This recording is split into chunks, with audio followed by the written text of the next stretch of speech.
What is up, everybody? Solomon here. I hope you guys are all having a fantastic day. As you guys know, within Genfinity's Hedera Corner, in collaboration with HashPack, we are streaming multiple Hedera ecosystem interviews on hopefully a daily basis for you guys moving forward. And super excited to have Warlock today from Creets and Hedera Hashcast. What is going on today, Warlock? Fighting a battle against the flu. My family during Thanksgiving brought the flu over. I don't think COVID taught anyone anything, so I'm hoping not to get worse. I sound okay. I was happy to see that I wasn't like gross today for this interview. Yeah, I'm hoping that it doesn't spread through my household again. My 7-year-old was on amoxicillin, which we're not, huge on getting on antibiotics, but we had to get her on amoxicillin like 2 months ago. And now that cough is back and it's like, please stop. This is the first time I've had an opportunity to talk to you, and you've been in the Hedera community for a while now. Can you give us a little bit of an overview or a summary of a couple of your initiatives that you're building out in the Hedera ecosystem, one being Creets and the other being the podcast, or Hedera Hashcast, as we will refer to it as? I guess I'll start with the Hashcast because it's a lot simpler to explain. I came into Hedera really by chance. A friend was like, "Hey, you should buy HBAR. The number's gonna go up," which brilliant. Not true, but I joined a Discord for community members, and I guess they just thought, because I do VO stuff for Saucer Swap, and I did stuff for Dovu and LedgerWorks, and I'm the voice of the Rebel Boon for Hangry Barboons. And they knew I was doing that kind of stuff. They're like, "Hey, you should just start a podcast." I'm like, "I don't know anything about Hedera." And they're like, "It's fine." Turns out it was mostly fine. Yeah. I learned a lot since then, but they just kind of pushed me into it. It's been fun. Haven't had an episode in a while. Cooling off because I've been a little bit busy I started working part-time at LedgerWorks, which has been really cool. And obviously doing more stuff with Creets. As far as Creets is concerned, I saw Jacob from HashPack. He had an NFT project that came out first or second month that Hedera NFTs existed. And I saw what he was doing, and I was like, "Hey, I draw little weird monsters. Do you think people would pay money for my weird little monsters?" And he was like, I don't know. But another friend of mine, Cap, who does a Hot Dog Hustle, was like, "They totally would pay money for those monsters." And I was like, "Oh, cool." So I kind of came up with my gimmick, which is, I freehand. It's kind of like drawing improv. There's a video on my Twitter, Creets_NFT, that kind of explains it a little more concisely than I can probably explain it here. But the basic, I was watching it before. It's a pretty cool video. So, well, thank you. Yeah, the idea is NFTs are digital. A lot of people complain that it's just like, oh, it's a copy. So my initial concept was like, how do I make this more personal? I wasn't thinking about anything outside of the art. I'm transitioning to like being less of an art-based project going forward, but I wasn't thinking anything outside of the art. So I was like, how do I make this more personal? And that way was like, hey, let me tie this to my high school experience. Wanting to show a friend a weird monster, weird drawings. I mean, before they were called Creets, I've been drawing Creets my whole life. And I would just have to like come up with something weird and silly and do it fast before we change periods. So that's the way I do Creets, is I sit down, I don't get up, I can't get up. Pen and paper, no erasing, no changing, nothing. If it's bad, I'll throw it away. But the Creet you get, that's the thing that exists. And I'm further like condensing that with my stuff, my new stuff, Creetots, which is just like collection of 50. Each one, they're supposed to be like baby Creets, but they're starting to get a little bit more detailed. Yeah. Each one's just completely its own thing, which is kind of what I wanted to do with Creets in the beginning, but it's so much work. but it's a way to reward like Creets 2 holders. Like they help name them. It's like, that's your guy. They can pick them out too. I show them and they pick them out. It's like, that's your guy. There ain't no, I mean, I have the originals, obviously, that I drew. Yeah. But nobody else is going to have that character. That's your guy. It's personal. Probably a bad business decision because no one's going to want to sell them. Yeah. Yeah. So maybe I'm not the best business person. They can get to, I'm hoping that if they get another one, they'll sell that one if it's uglier or something. But I'm worried people just keep them forever. Is it something that surprised you? When you came over to Hedera, well, when you came into Hedera, I guess I should say, like, I mean, you talk to a lot of projects like that are like very much so taking the project standpoint, like we're going to do this, this, and this. And to me, it's like a little bit of a pleasure to talk to like, an artist, like somebody that like, has always kind of been doing this. And I think there's probably, and maybe you could answer this, but I think there's probably a lot of empowerment to be like, I've never really had this opportunity to like do something like this in a way where it's like, it might not be the end all be all for like finances and X, Y, and Z, but it's nice to see that people like what I've always done and to kind of be able to empower myself a little bit as far as like finances are concerned to like, put this stuff out there into the world and see if people are, engaging with it. It has been immensely gratifying. I don't know if I can accurately express or if you would even believe me, but it has been a life-changing experience. It has been, I mean, it's as an artist, it's what you thirst for, right? You thirst for finding people who gel with your, I'm a big weirdo and I do weird stuff. That's half of the reason people like Creets is me being a big weirdo, and to find a bunch of fellow weirdos to, watch me weird out and enjoy it is amazing. I did not get into NFTs for the money. I like money. Most people do. I enjoy getting the monies, but I never wanted to be like a top 3 project or have crazy sales or whatever. I just wanted to connect with people and see if I could give them an experience and something special to hold on to. And I've been, I get that back from people, and it's, my Cretans out there, my like little close community. I love you guys, and definitely, I'd probably still be here without you because I was super unpopular when I started out. Sold a bunch, I think, because people were just like, oh, Hedera NFTs exist, I'm going to buy whatever. Yeah. After that, sales bottomed out. I was selling I could barely sell any of my Creets because it was like, there's 10 designs. There's always 10 designs. Early on, it was 10 copies of each design. And it's so funny now because those OG Creets sell for a lot now. People are like, there's only 10? When before it's like, if it's not a 101, it's garbage. So I eventually with Creets 2 transitioned to 101 stuff, but it's like now they see the contrast. They're like, oh, the supply of Creets 1 is just 100 Creets. That's it. It's like, yeah, only 10 per Creet. And, it's funny how things have changed, but mostly getting from, I've been sticking around for so long. And it's only in like the past, like, I guess 6 months that like I started like getting more popular. I think people finally got it. Making that video helped a lot. A lot of people didn't even know I had a gimmick. They didn't understand what I was doing. I've always been doing stuff in the Hedera space, but people wouldn't necessarily connect the dots to Creets. But also getting on Twitter Spaces and showing people how big of a weirdo I am definitely helped. Because NFT people aren't normal.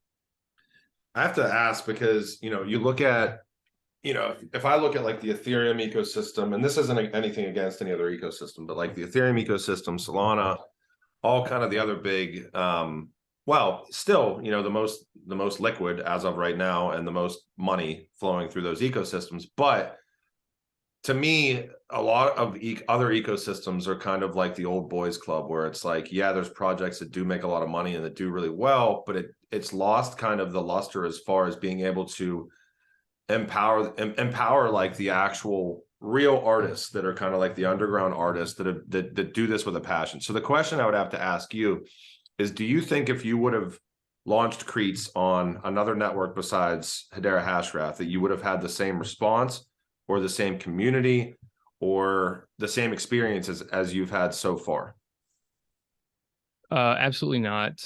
That kind of thing was never an option for me, because the only reason I'm on Hedera is because someone, like, you know, like I said, kind of pushed me into it and was like, here's the thing, you can do it. You know, I don't have like a super high opinion of myself.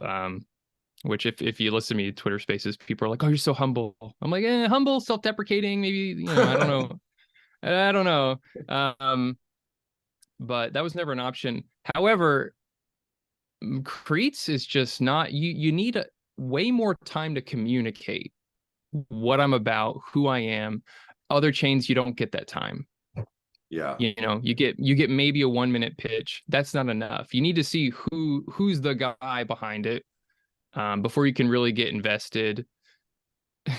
You know, people didn't know I was doing all these in one session, and like going forward now, I try to record all of them. Like if you get a Creets, it comes to like 5 files, and one of them is a recording of me doing it. Oh, that's in really one cool. session. That's really cool. Yeah. I mean, I want to force people to acknowledge the gimmick, because otherwise they're just like, hey, this art looks kind of rough. It's like, yeah. I made like a silly Creets jingle just because someone asked me to do it, and like Hangry made like a music video out of it. And the tagline it came up with was, they may look tragic, but it's part of the magic. Creets NFTs. And I just, you know, I don't want to insult myself too much. I think I'm developing a lot as an artist, but when people don't know like what I'm about, it's like, you know, there's a lot packed in. You can't communicate quickly, and that's how you succeed on other chains. It's also like promising a lot of things, which I don't do. That helps. Do you think, I mean, you're such an interesting person to be talking to, by the way, because this is like totally different and refreshing than the way that these things normally go. So I'm basically throwing the normal questions out the window. Do it.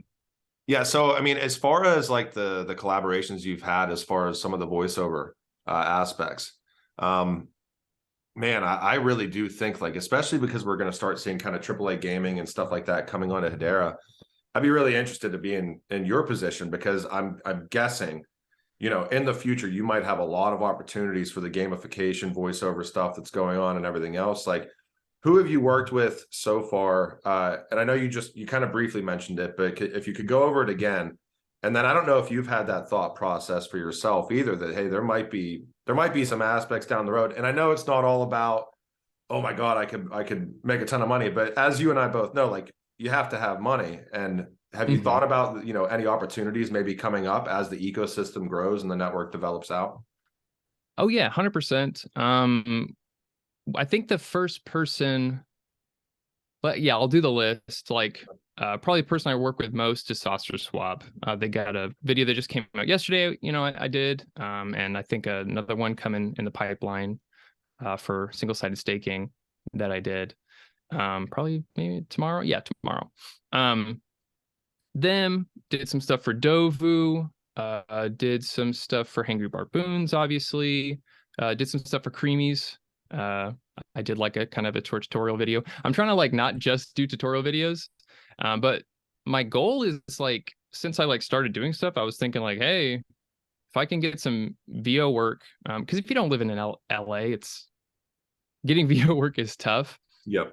Previously, like most of the money I made is with audiobooks. I do audiobooks, a lot of fantasy stuff on Audible. But, you know, I work with a lot of dreamers in that space, not a lot of people that I don't get a lot of royalty sales, I'll tell you that much. But I wanted to like see if I could do VO for Hedera videos.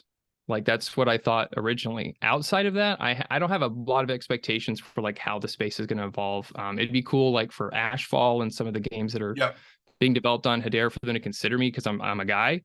I know Brady from Hedera Marketing, was like, hey, maybe me, and he responded to the tweet, but you know, you never know how that's going to go.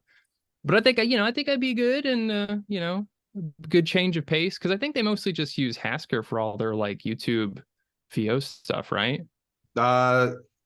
From Hedera, I know they use. I know Zenobia does all the gossip about gossip podcasts, and I'm just talking about like voiceover for like, I've seen, Hedera.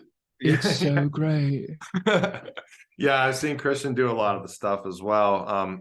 How many voices like do you do? Like, or do you A like? Have lot. you even tried to benchmark what that looks like, or is it always let me try to push myself and see if I can go in a different direction and try to do something new, like if I have the opportunity to do it?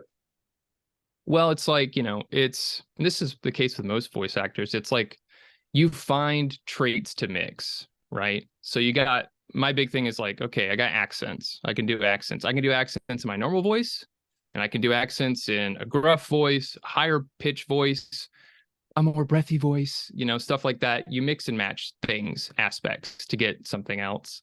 A lot of my voices that I create are based on need or based on experimentation. So like when Hanger was like, hey, you want to like do the voice of the Rebel Boone, like he didn't give me a whole lot of direction. I just like was messing around, and I love Looney Tunes, so I added the lisp in, and just made him very strange talking kind of guy because he's a big fan of Ren and Stimpy, which I am too.